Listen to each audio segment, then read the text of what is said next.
যাকে দেখে আমি হয়ে উঠেছিলাম জোনাকি থেকে জ্যোৎস্না, যার প্রেম পাওয়ার জন্য পৃথিবীর প্রেমে পড়া হলো না, জগৎকুল নাম দিল তার প্রেমিকা। তাকে দেখার পর চাঁদ, ফুল কিংবা প্রজাপতিকেও সুন্দর মনে হয়নি। তাকে ভালোবাসবো বলে অন্য কাউকে ভালোবাসিনি, তবে সে হয়নি আমার অর্ধাঙ্গিনী। আহ, কি ছিল তার মহিমা! জগৎকুল নাম দিয়েছিল তার প্রেমিকা।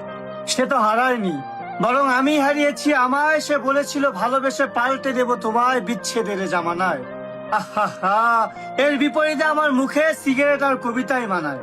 ভালোবেসে হারালাম আমায়। তাকে করা স্পর্শ অথবা তার করা ক্ষিপ্র চুম্বন যেন আজও লেগে আছে ঠোঁটের কোণে। শুধু নেই নেই সে অনামিকা, যার নাম দিয়েছিল জগৎকুল প্রেমিকা। আমি শুনেছিলাম পৃথিবীর মানুষেরা চাইলে সবকিছু হতে পারে, তাই আমি চাঁদ, সূর্য, মহাবিশ্ব চাইনি হতে। শুধু চেয়েছিলাম এক জনম তোমায় ভালোবেসে যেতে। তোমার শূন্যতায় ক্লান্ত আজ ফুসফুস, তুমিহীন বেড়েই চলেছে বুকের বাতাসের ব্যথাটা। আমি এখনো বিশ্বাস করি তুমি ছিলে পৃথিবীর শ্রেষ্ঠ প্রেমিকা।